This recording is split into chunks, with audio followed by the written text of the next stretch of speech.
Good evening, everybody. Welcome. This is the Two-Way Tonight program. I'm Mark Halperin. Delighted to have you here. It's a lot of news to tell you about, and kind of depends on what your interests are. President just finished a press conference in the White House with Dr. Oz and Bobby Kennedy about his strong belief that pregnant women shouldn't be taking Tylenol because of the assertion that that's a major cause of autism in kids. Um, we'll talk about that. And ABC announced Jimmy Kimmel will be back on the air tomorrow night. We'll talk about that as well. Lots of questions around that. Um, and White House Press Secretary Caroline Leavitt had a press conference today, press briefing, and she said all sorts of things about all sorts of things that are in the news. Kamala Harris is getting a lot of attention. Her book's coming out tomorrow, and she's on Rachel Maddow tonight. We'll talk about all that. Um, and there's news breaking all around us. We'll see. We'll see. We'll see what else we might discuss. Our guests tonight, two great ones. Amber Duke, a Daily Caller, and Steve Elmendorf. I see Amber there. Is Steve here? Let's see. He is. He is. All right. So here's what we're going to do. We'll break format a little bit because I'm so anxious to hear from them about the weekend in particular. So Amber and Steve, thank you both for joining. Um, Amber first, just would love to hear what you thought about the memorial service funeral for Charlie Kirk and how you see that fitting into the larger discussion the country's having about not just his assassination, but about all the issues that are implicated there. Love to hear from you and then from Steve. And again, grateful to you both for being here.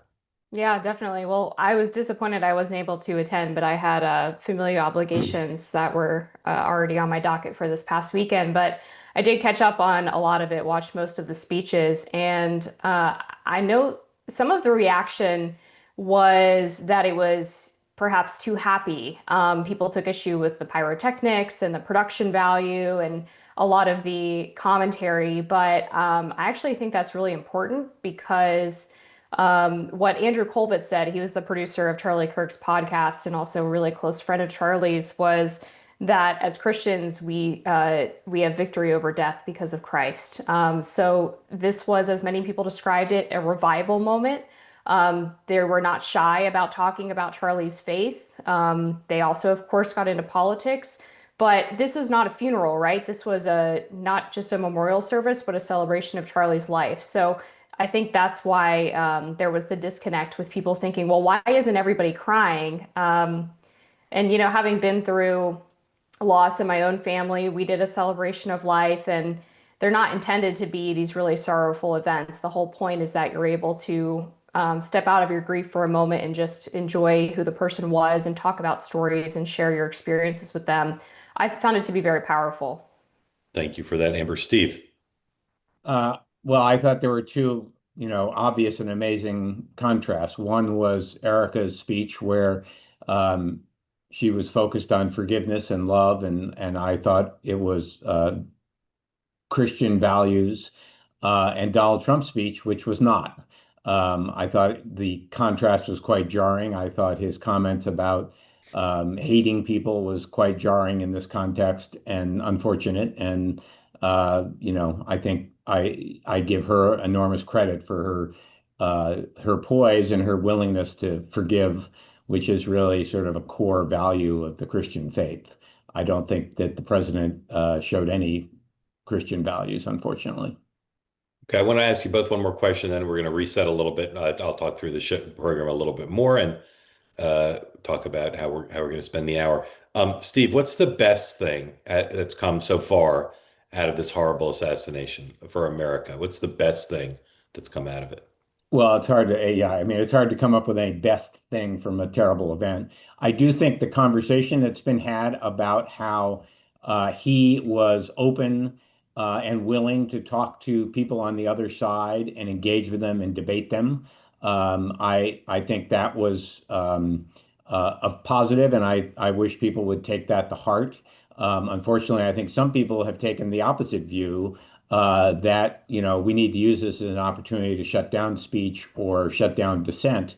And it seemed to me that everything I have read and seen of what he was doing is he was willing to go to college campuses and debate people who had an opposing point of view.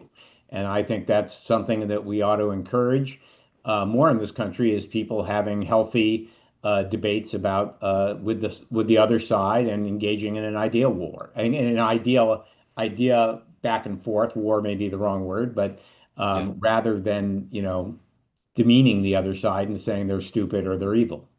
Yeah. Amber, what would you say is the most positive thing that's come out of this tragedy? Yeah, well, first, I just wanted to address Trump's comments about hating his opponents because I actually think it was really important that he said that because what he was doing there was actually contrasting his own view with that of Charlie and suggesting that Charlie was a better man and a better Christian than him because of his ability to forgive and how he always led with love. And Tucker Carlson said something similar in that he pointed out, I have this compartment of hate in my heart. And I would express these feelings to Charlie, and he would always say, "No, Tucker, that's actually not the way we're supposed to lead as Christians."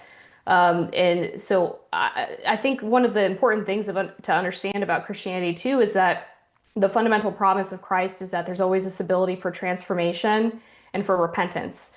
So I viewed Trump's comments a little bit differently there, but if I had to say the best thing that's come out of this, it's the amount of people who said that they've picked up a Bible for the first time in 20 years or have gone to church for the first time ever. The amount of people who have reached out to Turning Point to start chapters. This is going to be a very important moment, not just in the conservative movement, but I think in a religious revival in the United States, which I think the lack of religion has caused a lot of societal problems that we're seeing currently. Yeah, I have to say, being there yesterday and seeing however many there were, 60,000, 70,000 people, there was not a lot of crying. There was a lot of joy and a lot of people feeling uplifted by the gathering and obviously by Erika Kirk's words for sure. All right. We'll talk about a bunch of stuff tonight, but I know many people still want to talk about the aftermath of the assassination of Charlie Kirk. So if you're here on the two-way platform, you want to get in on the conversation, please raise your hand. If you're watching on X or on YouTube, I feel the need to still say it because although I don't read the chat, I hear all about it. Please don't put smack in the chat. Peace, love, and understanding. If nothing else comes out of the assassination of Charlie Kirk, perhaps a little bit more peace, love, and understanding, presumption of grace to all, at least here on this platform. Maybe not in the whole wide world, but um, I would also say we're going to talk about Jimmy Kimmel, and that's another area where sometimes there can be a little bit of conflict. So again, I just ask everybody to think about what this platform is about. It's about the all voices under one roof. We want very people on the far right, people on the far left. Everybody is welcome, and just ask everybody to try to recognize that it's a good time for conversation. And although there are many critics of Charlie Kirk, even in the aftermath of his being assassinated, I don't think anybody can doubt what Steve said, which is he was interested in talking to people. He reached out to people who disagreed with him all the time and had spirited conversations. So, with that, a quick word from one of our sponsors, Cozy Earth. Recommend right now that you go to cozyearth.com and take advantage of the ability to save 40% off the entire site, including the bedding with the 10-year warranty and a 100-day money-back guarantee, as well as the capacity to buy my favorite pants. Any of them, really. I've got a bunch of different pairs. The bamboo joggers are particularly popular, I know. But go right now to cozyearth.com, use the promo code two-way, save yourself 40% off the entire site, whatever you want to buy.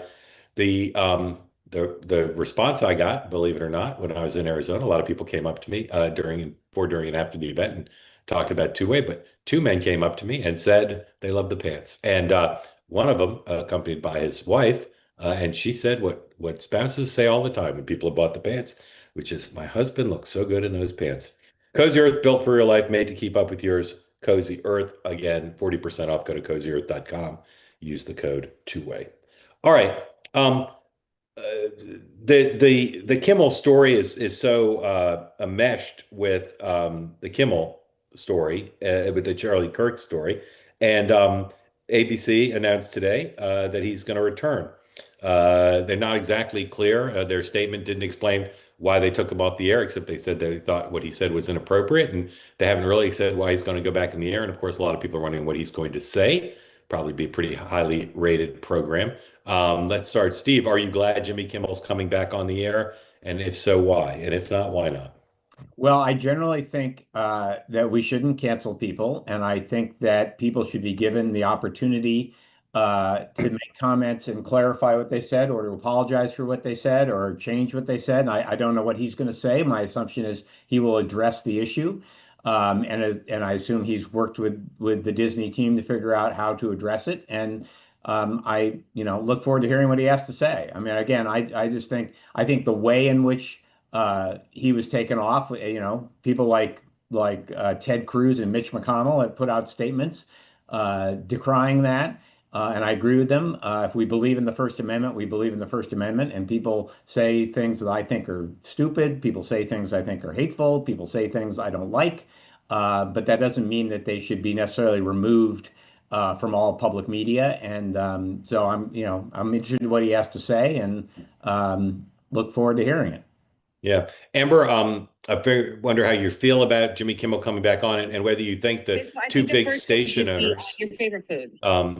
the two big, hold on, anybody hear that audio? Yeah. Somebody needs Something to about your find that favorite and kill food. that. Yeah. I'm not sure where that's coming from, but we'll find it and kill that. Does it have to be like nice spaghetti, or can you cook it like ragu? I'm cooking So spaghetti and interesting. ragu. It sounds good. Yeah.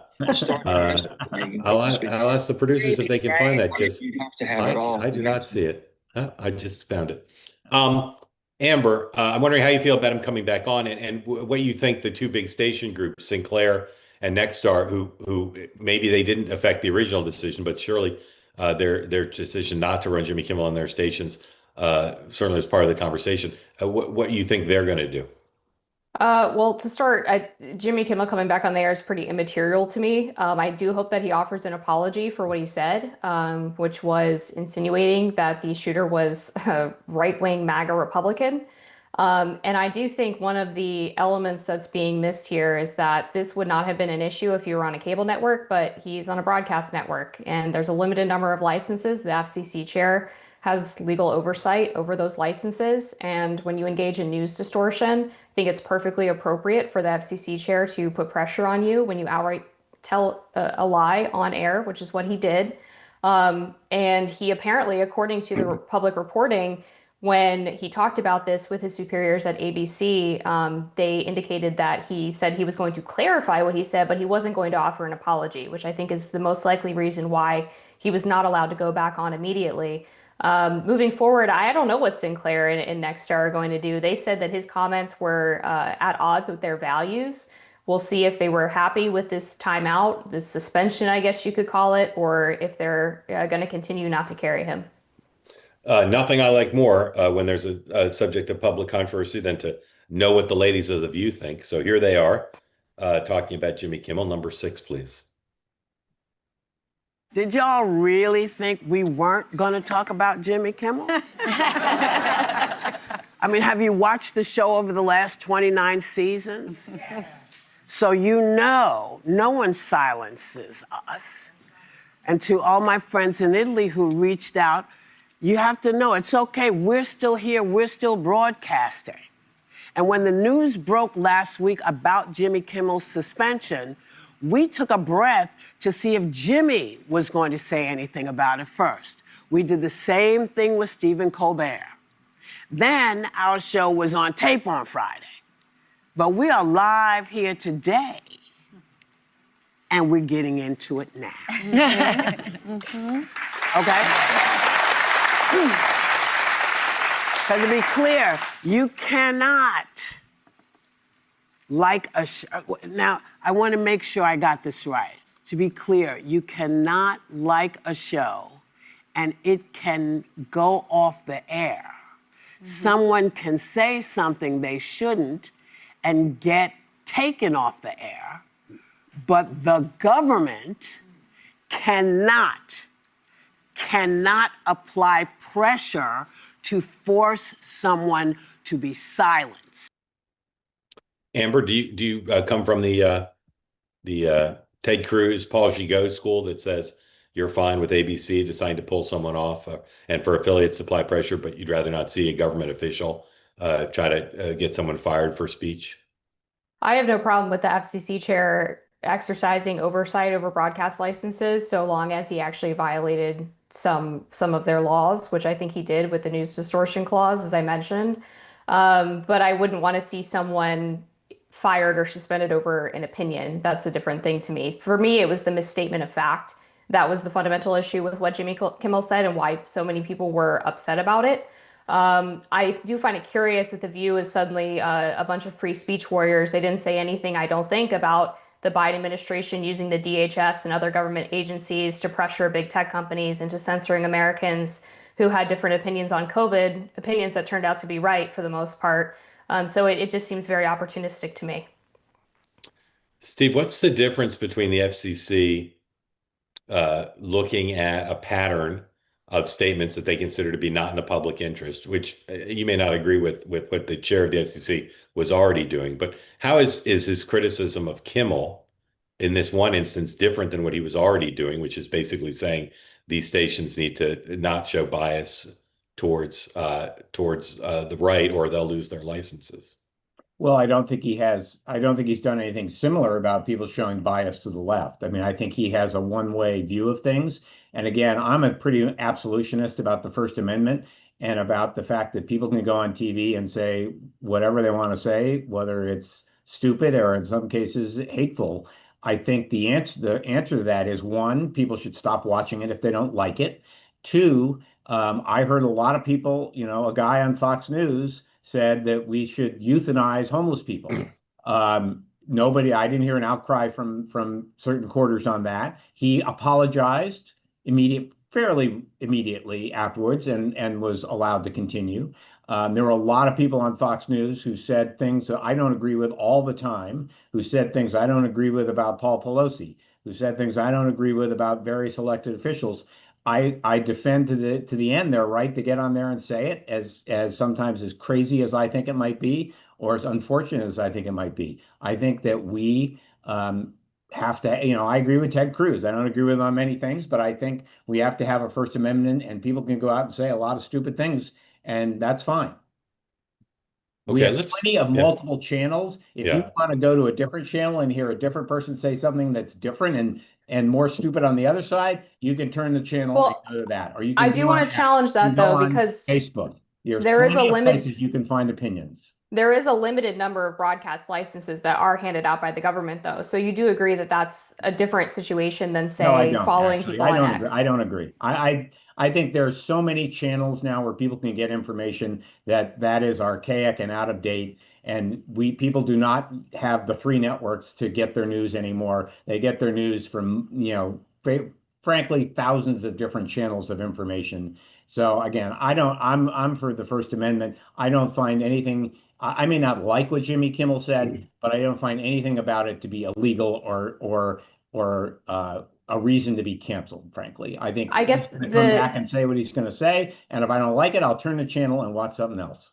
the contradiction, though, is that the government gives out those licenses, right, Steve? So the government's already in the business of deciding speech by figuring out who they're giving the That licenses is to. not true. That is That's not true. not the basis on No. which they That's do not the it. basis by which they decide who gets a license. No. Yeah, I mean, I think we'd all like to see not people with, first of all, the license system is archaic and it should be done away with. Ridiculous. I agree. I completely agree. But therefore, I think we all agree on that. I think uh, if every station where somebody said something who worked for the station or the network said something that was false or negative or unseemly, that person was fired, there wouldn't be anybody left working there.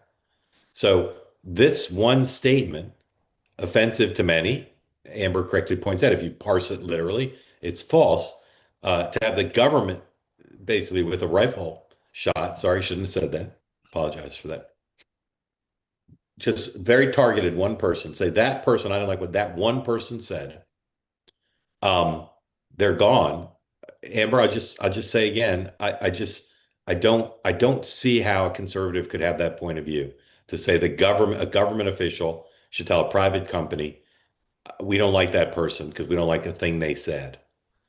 Well, I'm curious. I mean, we talked about how the broadcast licenses get out. They are handed out based on which networks are seen to be operating in the public interest now. Well, but the government defining the public interest of I didn't like that one statement from a comedian. That seems to But me to there, just but there be is, yeah. but it's Go not ahead. a, it's not, I didn't like the statement. It's that the statement was false and therefore violates the news distortion clause. Well, should the government call for the firing of everyone who's on Show it a says a false station thing. who says something false? Should every false statement cause the government to say that person should be fired, regardless of, I think they should at least have to issue an on-air correction and apology. or the To government me, should say, that's a total violation of the First Amendment. should the government dictate The what the government's apology already says? involved here, Steve. The government's But already but involved. no, but should the government dictate if they say fire that person unless they apologize? If that person says I shouldn't have said it, and the government says you need to say the words I'm sorry, this is a I slippery think if slope. people who are working for networks that have licenses provided them to by the government want to go on air and say false statements that are not in the public interest, then the government should exercise that oversight, or we can all agree Every that we get rid of the Who licenses. decides what's every in the time public interest? every time somebody says something false, a government official should say to a private company, someone on your airwave said something false, you should fire them. Every time, if they think something's false, regardless of who says it, the severity of it, every time. Well, considering how low public trust is in Yeah. media and how often you say people make false statements on broadcast networks, I imagine we'd actually be in a better place. Well, I just heard Donald Trump, not to get to your next topic, Mark, but I just heard Yeah. Donald Trump say multiple falsehoods in his Yeah. conference with RFK on Yeah. autism. And should we pull their, I'm sure that was broadcast on multiple networks. Should we pull their licenses because they Well, broadcast that news? most on cable. Let's talk about that story, and then I want to get a few more news items in, and then everybody who wants to speak can. Um, as was forecast about a month ago in the Wall Street Journal, and then the Washington Post had more reporting on it before, and the president previewed yesterday. Today he did an event where he was quite. You can put up number 8, please. He was quite firm in saying unambiguously he does not believe that pregnant women should use Tylenol, which is the pain relief medication that is prescribed almost singularly to pregnant women because other forms of pain relief drugs are not considered safe. Trump administration, president gives unproven medical advice and ties the painkiller to autism. Now, this is a very complicated issue. If you want to be on the national town square and talk about this, and you don't have a degree in these issues, very difficult because there are medical experts, including in the government, Dr. Oz and Bobby Kennedy, and people who work for them, who say absolutely. And this has been around for a while. This theory, the president was absolute today. Here's the president, number 9, please, talking about Tylenol and being emphatic that pregnant women should not take it. First, effective immediately, the FDA will be notifying physicians that the use of well, let's see how we say that. Acetaminophen. Acetaminophen. Is that okay? Which is basically commonly known as Tylenol during pregnancy, can be associated with a very increased risk of autism. Throughout the press conference, the president was emphatic and maybe in some ways grew more emphatic in saying this. I know a fair amount about this as a layperson. And if you want to err on the side of caution, there are some lead medical experts who think the president's absolutely right. And he's putting the weight of the federal government behind it. Amber, do you see this as a simple issue, a complex one? How do you see the decision, both a governmental decision and then for individual women who are pregnant? Yeah, I'll start with actually the second point.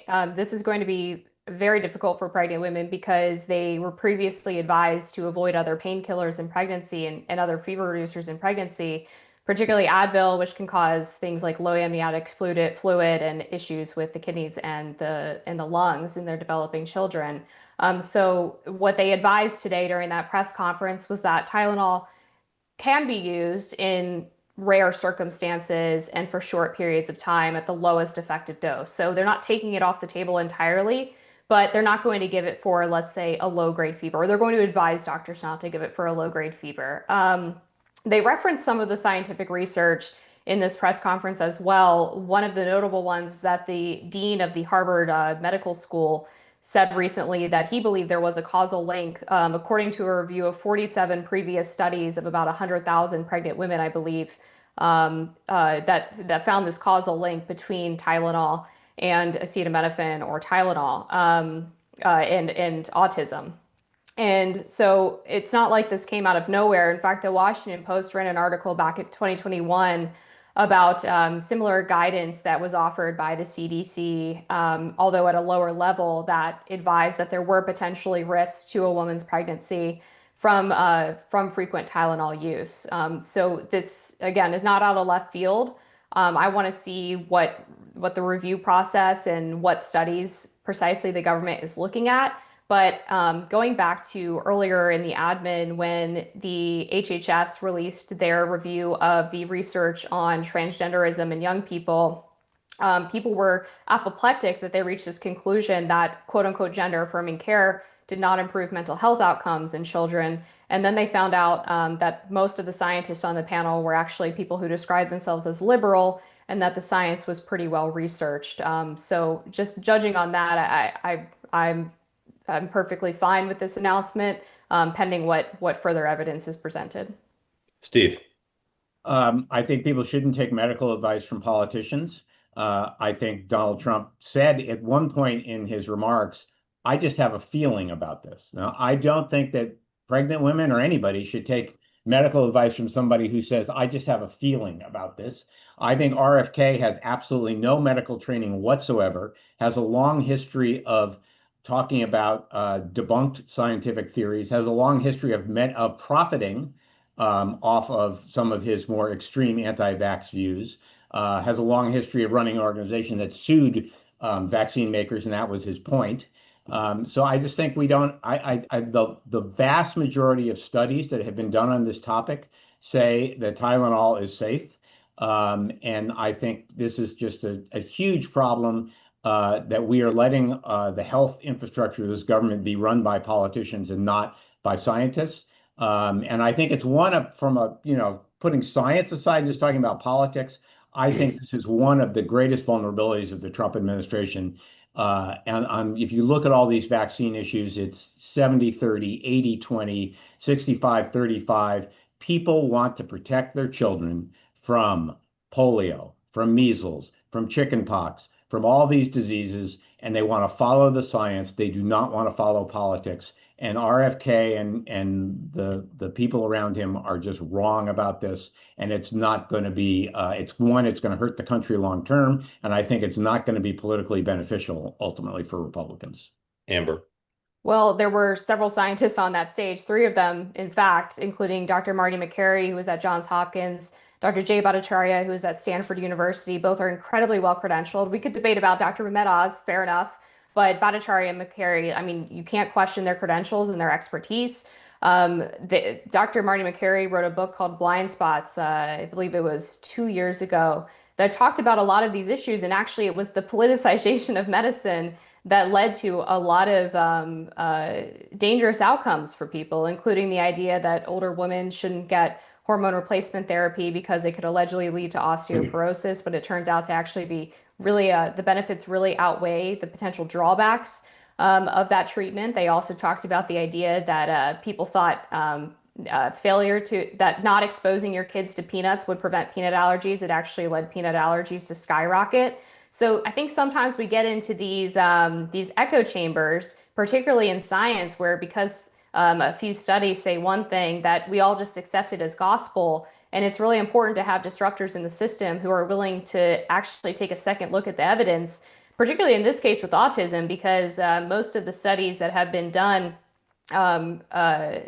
granted outside of several of the Tylenol ones, have been concluding that autism is genetically caused and that there are not environmental causes. So actually going back and looking at potential environmental causes is very important. And I disagree on it as a political vulnerability because there are a very strong political bloc of women who believe very strongly in the Make America Healthy Again movement.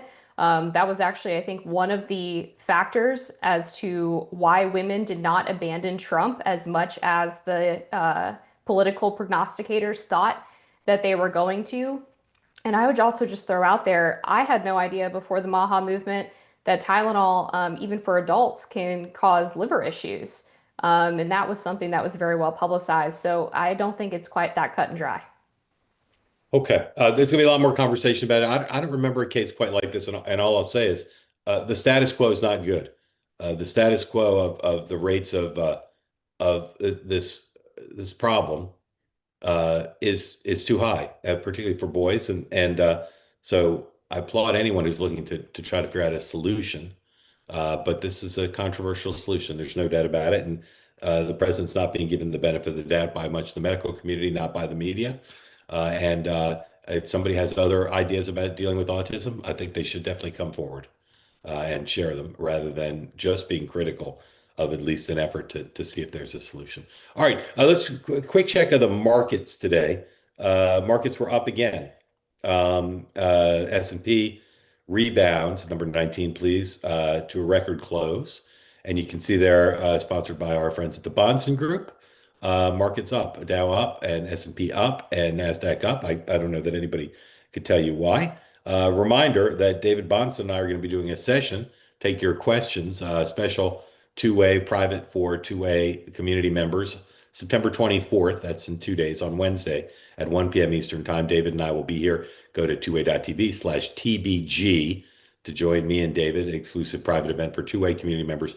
Ask David, who's a great expert on the economy, runs a personal wealth management firm, and very experienced in macro, micro, everything else.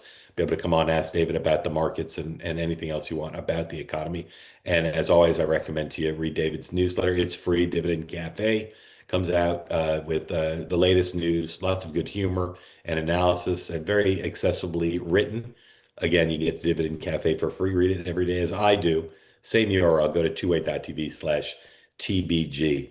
Last story I want to get to before we bring folks in, which is the Vice President Harris. She's on Rachel Maddow tonight. She's on The View tomorrow. Her book comes out. A lot's been reported about the book already. Steve, what's your sense of the significance of this book for the Democratic Party and for Vice President Harris? I think it's completely insignificant. Mark, I have a rule. I don't watch cable TV anymore of any variety, and I don't read books by politicians. I don't read books by journalists about current events that have happened in the last 20 years. I think people need time and space to figure this stuff out. I think it's unfortunate she wrote a book. I don't really care about her book. Yeah. And I think that people in the news media who, I don't care about, will talk about it for a while, but I think it will have no impact on the current elections or the next elections or the 2028 elections. If I wrote a book, you wouldn't read it. If I wrote if you wrote a book about the Clinton administration, Mark, when we first met each other, I might read it. But what if I wrote an unauthorized biography of you, but it went up through the present age? That would be good. Yeah. You know what the book would be called, of course. Amber, what do you think of the Vice President's book and any implications that it has? If there's any implication, it's that I think the way that the Democratic Party embraced her in the 2020 primaries is dead in the water. She is seemingly going after anybody and everybody except herself to assign blame for the poorly run campaign and the November loss. It looks like there's going to be a war with the Bidens. Now Elizabeth Warren's going after Obama. There's just so much infighting on the Democratic side right now that seems like it won't bode well for the midterms. I mean, obviously, historically, with the party in charge won't do well in the midterms is sort of conventional wisdom. But if the Democrats are infighting and the economy is doing well, I think Republicans could potentially buck that trend. All right, one more question about the Vice President, then your questions. I want to find consensus between the two of you. Amber, who's someone, they could be a politician or not, who's really good on TV answering questions, who's just in terms of their technical proficiency, just good-humored, smart, persuasive, who's someone who you would say is good that you think Steve will agree, regardless of ideology or party or anything else? Who's good on TV answering questions? Okay, I'll give one Republican and one Democrat. That's brilliant. Right. Yeah. The Democrat would be Alexandria Ocasio-Cortez. Okay. Who I agree with on probably nothing. Yeah. And then on the Republican side, I would give it to Lee Zeldin. Lee Zeldin. All right, Steve, you think either of those people are good at answering questions? Actually. I think AOC is a unique political talent. And I think people get blinded similarly to the future mayor of New York by their ideology and forget that they are incredibly talented communicators. Yeah. Oh, what about Lee Zeldin? You think he's good? But I also think if I had to pick a Democrat, I would pick Yeah. Josh Shapiro, which I'm a fan of, but I think he's very good on TV. Okay. Lee On Zeldin? he's Yeah. okay. On the Republican side, I actually think Senator Jim Lankford is really good on TV. He does a very good job of sort of threading the needle, maintaining his credibility, being pro-Trump without appearing as sycophantic as some do. I think he's a person who shows his smarts and stature. Okay, I will say out of respect for both of you and the fidelity to peace, love, and understanding, you each gave an answer that I thought is positively bonkers. I give it. Amber, can you buy Josh Shapiro? Is he good at answering questions? No, No. I don't think so. I can't believe we can't get consensus here. How about somebody from yesterday? How about Jim Baker? Amber may not remember Jim Baker's I do TV not. appearances. No. How about, come on, there's nobody we can think I didn't know of. you wanted to go back that far, I Mike. just want somebody you both can agree is awesome. How about, I don't know. It's crazy that none of us can name it. This is like one of the things politicians do for a living. How Well, I don't about, watch. I said I don't watch a lot of TV anymore. well, I know. So they go vintage. How about Newt Gingrich? You guys think he's good at answering? It's No? fine. Ah, all right. I'm gonna have to ask the question a different way. I wasted everybody's time. If zero is disastrous, answers as bad as when she was asked on The View, say what's your difference in Joe Biden, nothing comes to mind. And 10 is this paradigmatic, brilliant, sells books, charming, funny, smart. Where will Kamala Harris be in her first 3 days of the book tour? Zero, disastrous, 10, brilliant. The totality of her answers, Matt out tonight, The View tomorrow, the other stuff she's doing. Amber, what number? I'll give her a 4 because she won't have enough time to go off script yet. Yeah. All right, Steve.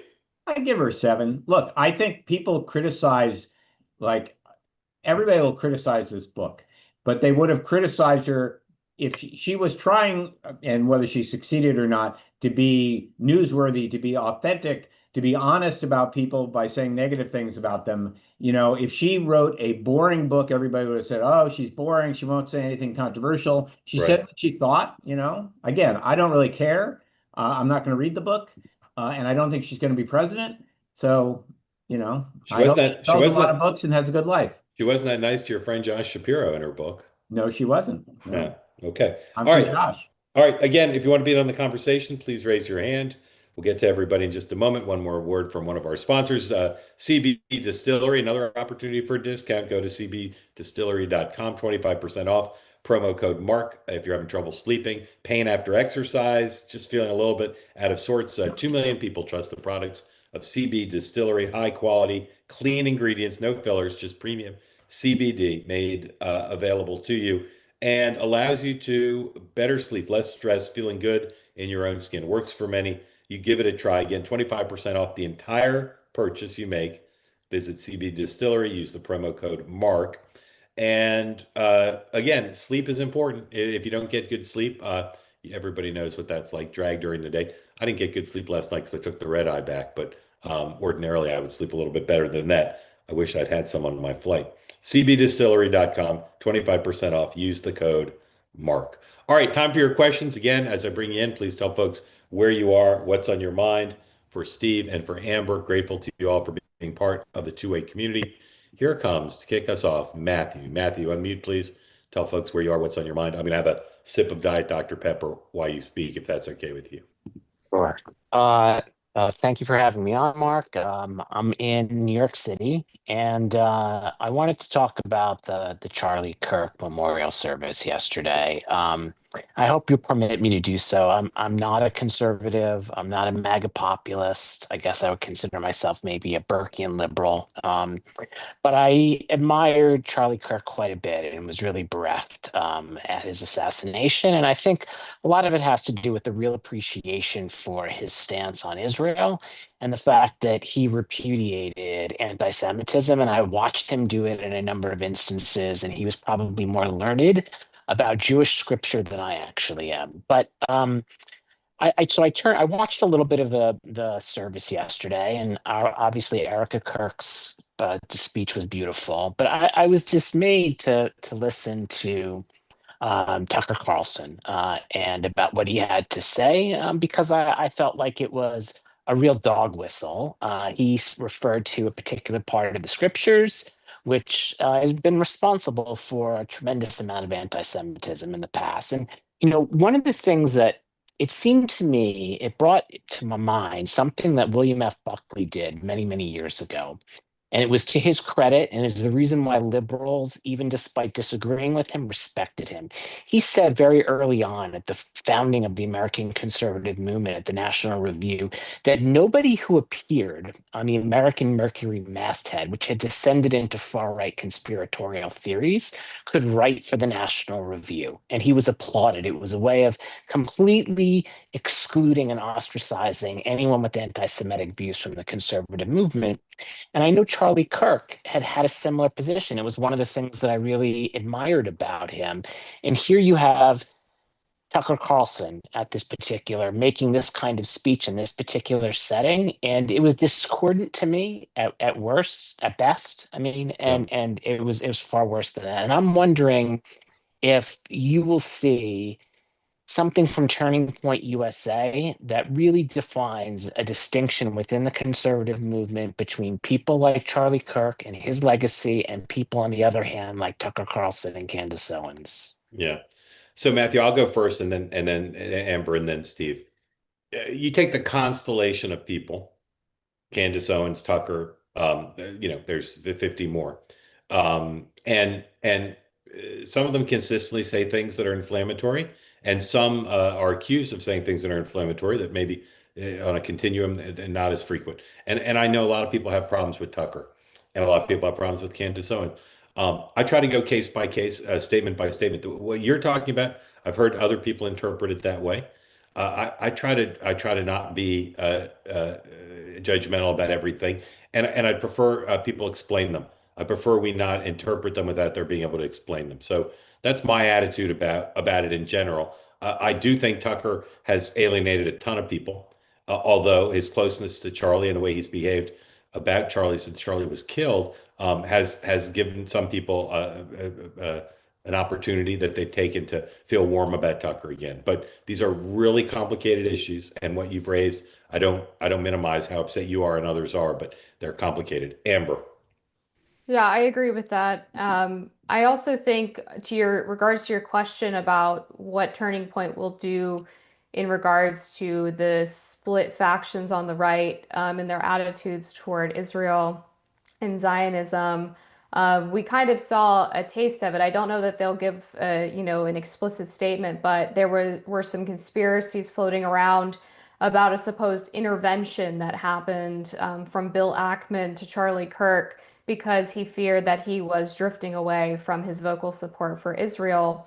And that was clarified by members of Turning Point who pointed out that actually Charlie was the one who wanted to get influencers together at a retreat so that they could talk through these issues as Charlie was wont to do. And so I think that was fairly indicative of, they still want the ability for people to have different views on the issue, but they don't want people trying to read words into Charlie's mouth after his death. Steve, I know you're probably not as familiar with some of these issues because they're not in your side, but thoughts on what Matthew said? Well, I didn't see Tucker's speech, so I am reluctant to comment on something I didn't see. I just would say I think one of the things, as I said earlier, that I liked about Charlie Kirk and that I think we need to do more of is have healthy debates where we don't question people's motives. I don't, there's very little that I've heard out of Tucker Carlson's mouth in my time of watching what he says. Again, I don't watch a lot of cable TV, but I read a lot of coverage of things that I like. And I disagree with him on just about every issue that I know of. So, I just think, but again, I'll defend his right to say it, and people have a total right to say stupid things, and I'll defend it to the end. Yeah, Matthew, thank you. Appreciate it. And again, this is complicated stuff. Natalie, welcome and thank you for being part of Two Way. Tell folks where you are, what's on your mind for Amber and for Steve, please. Hi, thank you. Can you guys hear me? Yep. Yes, ma'am. Okay, great. I'm in Franklin, Tennessee, and I am pretty big MAGA, Maha mom. But kind of continuing on the Charlie Kirk thing, I watched the whole thing from start to finish yesterday, and I thought it was remarkable. I'm also an event planner, so I was extremely, extremely impressed with the production and all the things that they managed to pull off in less than a week. I can't believe that. Um, However, I was really praying that Trump would meet the moment as someone who has been a supporter of his for a very long time. And I just felt like he really failed to meet the moment. And I was disappointed in that. And I really kind of wonder why Turning Point didn't choose to close with Erika Yeah. because she was so powerful and she really, as a Christian, just what a testament and a testimony to the gospel and what the Bible says. But my question for Amber and Steve is if you heard Marco Rubio and JD Vance speak, they met the moment much more, in my opinion. So I'm wondering if there are people like me who have like, sorry, I'm a little nervous. No, But you're doing great. No reason to be nervous. Everything you said's been great so far. So just I'm keep just going. wondering if there are people who are feeling like this isn't Trump's not representing us well. Like he needs to stop with the just I understand it's hard to get an 80 something year old man to think that oh he's going to change his ways and all of a sudden this might make him meet the moment. But I was just disappointed and I feel like I now am looking much more to Vance and Rubio as leaders of the party and hoping that some of the fringe things, that independence and that I'm sure, you know, Steve feels on the Democratic side and has already talked about, um, maybe we can bury them a little bit once Trump's out of office. That's my hope. Like I reached Yeah. out to a liberal friend of mine yesterday before the service started and just said, you know, this isn't a left or right thing. This is really like we're broken down as a nation and broken down in communication. And you know, even with the whole Jimmy Kimmel thing, it's like that's not what Charlie wanted. He didn't want people to be silenced and shut up and pushed out. And it's like, so I'm curious if you guys think if you heard Vance and Rubio speak, if you felt like that was a stronger example for the Republican Party in that moment where I think Trump really faltered and was rambling and going on for way too long about things that just didn't matter and I don't think paid excellent tribute to his friend. Yeah, Natalie, really, really lovely. And you speak for tens of millions. I'm quite confident. Amber, thoughts on Natalie's concerns about the president's remarks and Yeah, anything else? it should have been a moment where Trump stayed on script and he didn't do that. And I think one of the benefits and dangers of Trump is that he's not a perfect messenger. The benefits are that he speaks his mind sometimes in ways that really resonate with people who feel like the things that they really deeply believe aren't being presented by politicians or are being too carefully crafted. And the danger is that when you're speaking at a memorial service, you start talking about political things that you're doing in your administration that aren't relevant to the person. So I totally hear your concerns. And I did watch Vance's speech. I actually have Rubio's up in a tab on my browser because it's the next one I want to watch. And I was very, very impressed with JD Vance, both when he guest hosted the Charlie Kirk podcast shortly after his death, the day after, and in his speech given at that memorial service. I'm seeing from the commentary on Rubio's speech that he was basically able to explain Christianity in 90 seconds or less, which is Yeah, incredibly he was great. impressive. Yeah, so I'm looking forward to watching that. And yes, when it comes to like pinpoint messaging, I think those two are head and shoulders above pretty much anybody else in the Republican Party. Steve. Not my area of expertise, obviously, but I agree. Look, I said at the beginning, I just think Trump was jarring in his negativity. He was jarring in talking about hating. It's just so opposite of everything that Christian values teach people. And it's, he is what he is, right? As someone said, he's a Yeah. 79-year-old man, and that's what he is. And younger people had a different view. And I think it was very unfortunate. As you pointed out early in the week, Mark, I mean, Bernie Sanders put out a video that met the moment, that talked about bringing the country together, that talked about how terrible this was. And Trump just can't seem to bring himself to bring people together. He seems to always want to figure out how do I divide people more. And I just think, deeply unfortunate for a leader. Yeah, Natalie, I'll say three quick things. And again, I loved everything you said. First of all, I believe in the awesome power of prayer. But if you'd asked me if you should have used some of your prayer time to pray that the president would say the right things, I would have told you don't bother. I There's almost didn't bother, there's but I no just there's no decided prayer to. no prayer powerful enough. Second is, in my career, I've learned how to read a room, and I can tell you far and away, the best reception to all the speakers throughout the entire long event was when people talked about faith and the healing power of faith. And obviously, Erika, Kirk was the most a vivid example of that. But throughout, the best received parts of Secretary Rubio's speech were the last couple minutes where he talked about faith. So I thought that was very encouraging for the room. And then lastly, you just have to deal with the reality of Donald Trump's been doing this, not meeting the moment of so many people, including his own supporters, would like to meet. The entire decade has been in public life, and he controls the Republican Party absolutely. So those who wish he might change need to send signals to him that he'd pay a price if he doesn't, and he never does pay a price for it. So he's no incentive to change. I do think he could change it, and we've seen him at some points in his career do it when he was pressured to do it, but nobody pressured him to do it, at least not sufficiently in the case of this event. Why he went last. The president always goes last. But I will say, history will record what I believe was evident in the room and what's evident in the news coverage, which is Erika's words reign supreme. Yeah. What she said, what she did, is what people are taking away from that, and that will be cited and quoted and watched, I believe, forever. And I can barely remember what the president said. So I think maybe. Well, it was too long, so Yeah, also too long. Thank you for being part of two-way. How many kids do you have? I've got two kids. I'm hanging out in the garage so that they're not screaming at me. They're 6 and 4, so Six they're and pretty four. rambunctious. All right. Well, thank you for coming on, and please come back regularly. Love having you here.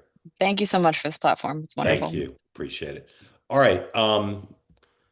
Here we go. To Allison. Allison, welcome in. Tell folks who don't know where you are, what's on your mind for Amber and for Steve. Oh, awesome. I'm Allison. I'm from Warren, New Jersey, a longtime Democrat, now more so independent, I would say. First time calling in or raising my hand, I should say, Yeah, but my great. 6-month-old daughter and my husband have been on twice before. So I have a statement and I have a question. Great. And this is in regards to the new vaccine guidance and then the Tylenol leading to autism claim, I guess you could call it, that came out today. I was pretty enraged, I would say, today by the mainstream media's coverage of the new vaccine guidelines. I'm like I'm not an anti-vaxxer to say the least, but the guideline changes, as much as I read, were pretty straightforward. It was, we still recommend you getting vaccinated for MMR and chickenpox. Just do them separately, as opposed to using the combo vaccine. Now, unless I totally misunderstood that, in which case, please let me know. I'm not a doctor at all. But then I heard the mainstream media saying, I think I saw a clip from ABC that said, they are, what word did they use? They said, because I don't want to mess this up. They said they are restricting access to the MMR and varicella vaccines, which is the chickenpox. And that's not what they're doing at all. They're just advising, if you're under 4, to get the 2 shots separately. Right. That's my statement. Yep. Which leads me to my question. So this thing comes out about Tylenol leading to autism when taking it in pregnancy, which is a severe claim, and one that I'm like, woof, they better be sure about this, because any mother who's got an autistic child is sitting there blaming themselves for taking Tylenol when, they threw their back out when they were pregnant, right?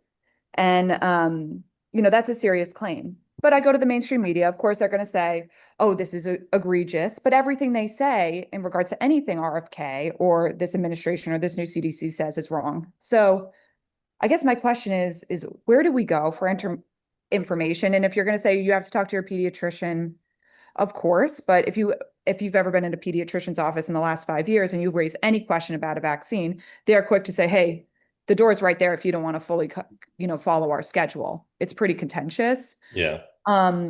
So I guess it's really a plea and a question to please bring back those. You've had several doctors on here in the past that have been great. to just please help us like understand this guidance better, both with the vaccines and with this Tylenol claim, because I just don't, and I'm sure other people, we just don't know who's telling us the truth anymore. Yeah, Allison, it's a great question, and Secretary Kennedy does not make it easy. He's inspirational to so many, and I've said before, he's a historic figure in highlighting the need for iconoclastic points of view towards all these issues. But because he says and does things that undermine people's confidence in him, it does leave people wondering.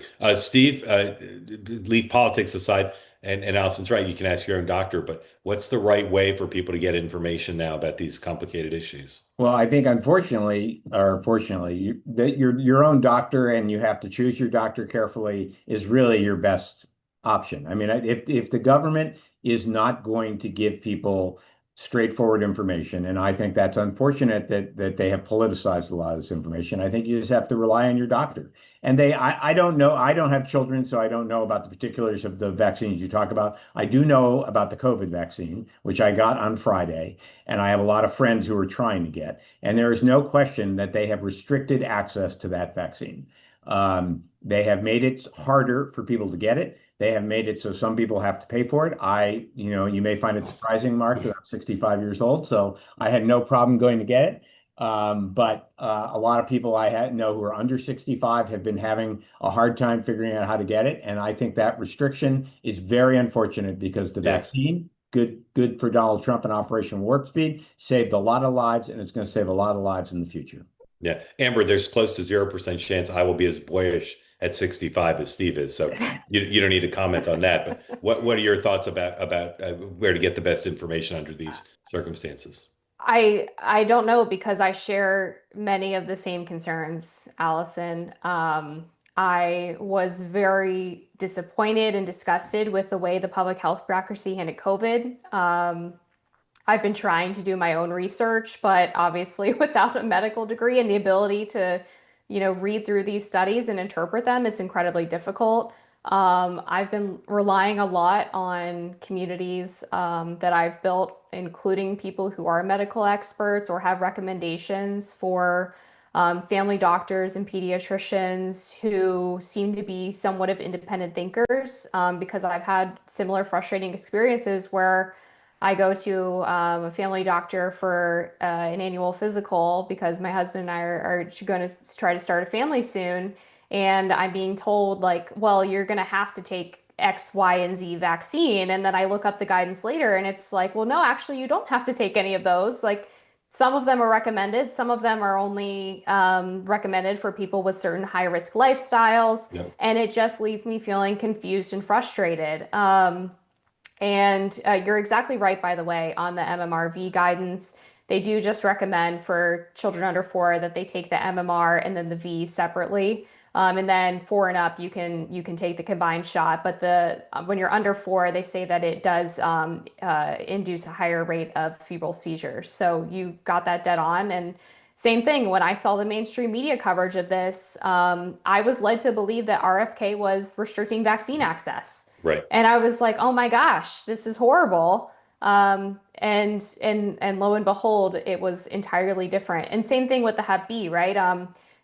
People don't tell you that the hepatitis B vaccine was originally only recommended for mothers who have, again, high risk lifestyles and or have tested positive for Hep B. And they only recently started recommending it for all children because of the fear that women who do have Hep B won't disclose it. So one of the ways around that the HHS and CDC are now recommending is that they actually just test all pregnant women for Hep B, and that way they don't have to worry about non-disclosure rates. But yes, it's like all I can say, because I don't know who to go to either, and I, especially from the female perspective and women who want to become mothers, it's a really difficult time, I think, for us to know who to trust. Yeah, Allison, go ahead. Sorry, I was just going to say the last thing. I appreciate all that, everything you guys said, both Steve and Amber. The only thing I would add is that I also know there's, with this Tylenol causing autism or correlating, I don't know, I have not read enough about it, and I don't want to be spreading anything that's incorrect. The other real concern is that, well, we know for a fact high fevers in early pregnancy can cause neural tube defects. Right. Like this is like if Yeah. you've got women with who are very sick now not taking Tylenol, there's just repercussions.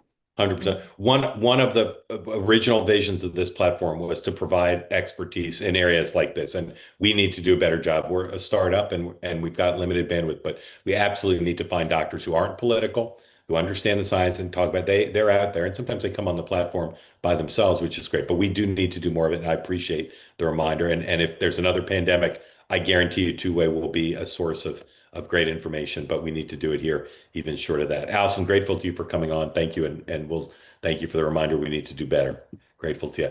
Grateful to Amber and for Steve for coming back. And as always, we're so appreciative of you giving us your time and hope you both come back soon. Good. Thanks, Mark. Okay. Thank you. All right. Tomorrow, 9 a.m. Eastern time, Sean, Dan, and I will be here for the morning meeting. And a reminder, you talk about expertise. If you want to find out about the economy, either what's going on with the macro economy, or you've got specific questions about investment, join us on Wednesday, 1 o'clock Eastern time.